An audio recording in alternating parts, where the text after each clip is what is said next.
Still thirsty? I mean that.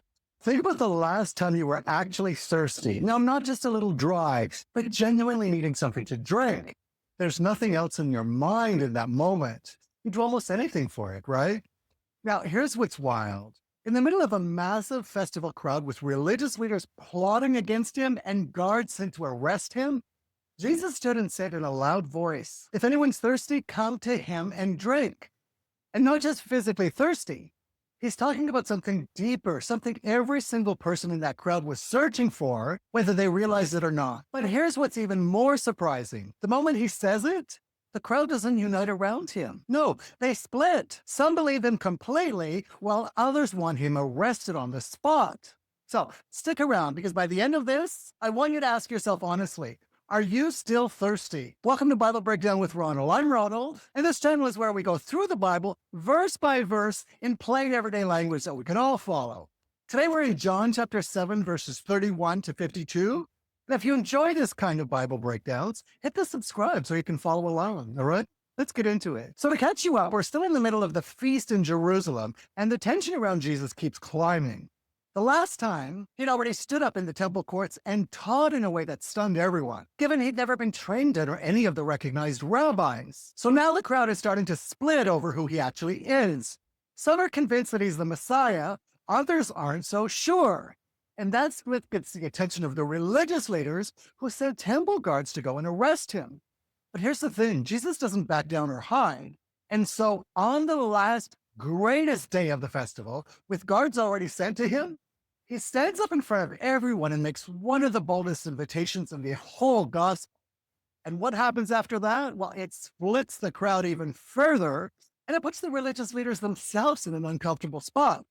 So here's what it says. And this is where it starts to unfold, right at the point where the crowd's confidence in Jesus is actually growing. Verse 31. Still, many in the crowd believed him. They said, when the Messiah comes, will he perform more signs than this man? Now, think about that for a second.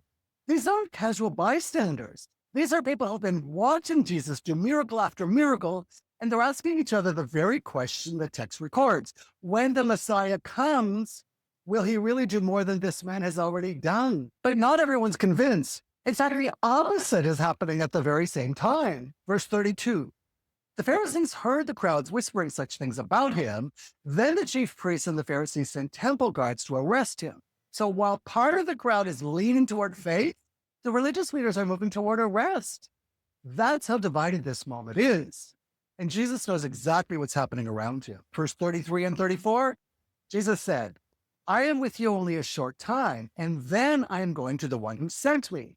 You will look for me, but you will not find me, and where I am, you cannot come. Now, this one confuses everybody listening, and honestly, it should. Jesus is talking about his death and his return to the Father, something none of them have a category for yet.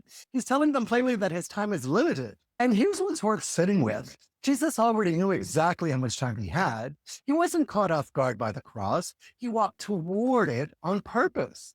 Verse 35 and 36. The Jews said to one another, where does this man intend to go that we cannot find him? Will he go to where our people live scattered among the Greeks and teach the Greeks? What did he mean when he said, you will look for me, but you will not find me, and where I am, you cannot come? And that's the honest truth, right? They're guessing, and they're guessing wrong. But that confusion doesn't stop Jesus from making an even bigger statement on an even bigger stage. Verse 37. On the last and greatest day of the festival, Jesus stood and said in a loud voice, let anyone who is thirsty come to me and drink. Now, here's some background that makes this land a little harder. During this feast, every single morning, the high priest would lead a procession down to the pool of Siloam, fill a golden container with water, and carry it back to the temple. And as they reached the gate, trumpets sounded, and the crowd would recite the words of Isaiah. With joy you will draw water from the wells of salvation. Then the priest would march around the altar while the temple choir sang the Hallel Psalms and pour the water out as an offering. All of it pointing back to God's provision for Israel in the wilderness. So on the final day, the biggest day of the ceremony, with the whole city watching, Jesus stands up and says, come to me if you're thirsty. Now, he's not interrupting the ceremony. He's telling them the ceremony was pointing at him the whole time. Verse 38. Whoever believes in me, as scripture has said, rivers of living water will flow from within them. Verse 39, by this he meant the Spirit, whom those who believed in him were later to receive.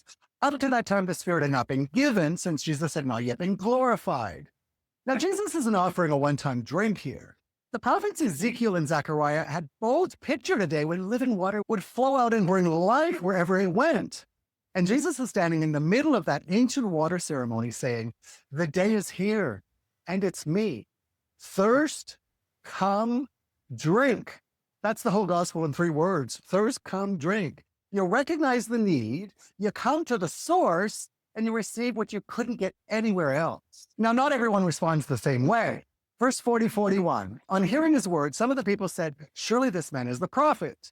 Others said, he is the Messiah, and still others asked, how can the Messiah come from Galilee? Verse 42, does not scripture say that the Messiah will come from David's descendants and from Bethlehem, the town where David lived?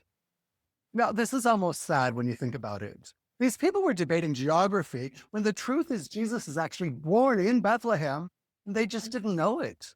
They rejected him over a fact they got wrong, and that happens more than we like to admit. People walk away from the truth, not because the truth failed them, but because of an assumption they never bothered to check. Verse 43 and 44. Thus the people were divided because of Jesus. Some wanted to seize him, but no one laid a hand on him. And that division is just as real today. Jesus doesn't leave anybody neutral. You either move toward him or you move away from him. Now, here's what happens to the men who were actually sent to arrest him, verse 45 and 46. Finally, the temple guards went back to the chief priests and the Pharisees, who asked them, why didn't you bring him in? No one ever spoke the way this man does, the guards replied. Now, think about who's saying that. These are trained officers sent to do a job, and they came back empty-handed because they got caught up in what Jesus was actually saying. That's not weakness. That's what happens when you actually listen to him. It's so beautiful. Verse 47-49. You mean he has deceived you also, the Pharisees retorted? Have any of the rulers or any of the Pharisees believed in him? No. But this mob that knows nothing of the law, there is a curse on them. And that's the religious leaders showing their true hand. Instead of asking whether Jesus might actually be right, they insult the guards and write off the whole crowd. That's what pride does. It protects the position instead of pursuing the truth. Verse 50 and 51. Nicodemus, who had gone to Jesus earlier and who was one of their own number, asked, does our law condemn a man without first hearing him to find out what he has been doing? Now, Nicodemus isn't even defending Jesus outright here. He's just asking for basic fairness, and even that's too much for the room. Verse 52, they replied, are you from Galilee too? Look into it, and you will find out that a prophet does not come out of Galilee. So instead of answering him, they mock him. And that, again, is what pride does. It doesn't examine the evidence. It attacks the person raising the question. So remember the question we opened with? Are you still thirsty? Because that's really what this whole passage comes down to. Jesus stood in the middle of a ceremony built entirely around Israel's need for water, and he said that that need that you feel, I'm the answer to it. And the crowd's response tells you everything. Some believed, some wanted him arrested. Even the guards sent to bring him back in came back empty-handed because his words got hold of them. Even a religious leader like Nicodemus, who wasn't ready to fully follow him yet, still couldn't stay silent. Nobody in that crowd walked away neutral, and neither do you. Every single person watching this is thirsty for something, whether you call it that or not.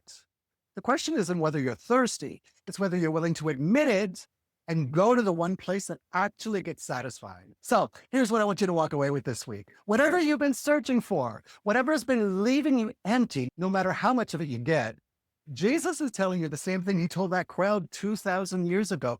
Come to me, not once, not just when you're desperate. Come to me and keep coming to me because he's the only source that never runs dry. Now, next time, we're moving into one of the most well-known moments in the entire Gospel of John, the woman caught in adultery. And the moment Jesus stopped a crowd ready to stone her with just one sentence. You don't want to miss that one. So if this helped you see something new, drop a comment and let me know what stood out to you. Subscribe so you don't miss the next ones. And if you know somebody who needs to hear this, please share it with them. Thank you so much for watching. Before we go, let's pray together. Father, thank you for your word. We ask that you open our hearts and minds to what we heard today. Give us a willing heart, ready both to know your truth and to live it out, and let each one deepen the other in us. In Jesus' name, amen. God bless you all, and I hope to see you in the next one.